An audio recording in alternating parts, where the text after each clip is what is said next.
Hi mga kamami, so ito nga ako nandito sa gate, naghihintay sa anak ko. Ang tagal kasing lumabas, pumunta pa sa kantin kasama kaibigan niya. So ito na nga. Asa yung bag?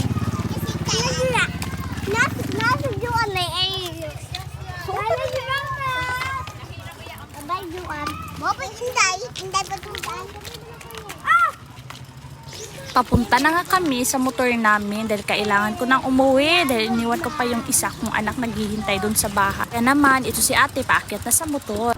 Nasa biyahe na nga kami, pauwi na. Kaya naman itong batang ko, kinausap ko talaga. Ang tagal kasing lumabas sa gate kahit pinalabas na sila ng teacher niya. Kaya pala, pumunta pala siya sa kantin, bumili ng pagkain kasama kaibigan niya. Kaya gigil ako sa kakahintay. Ang init pa naman.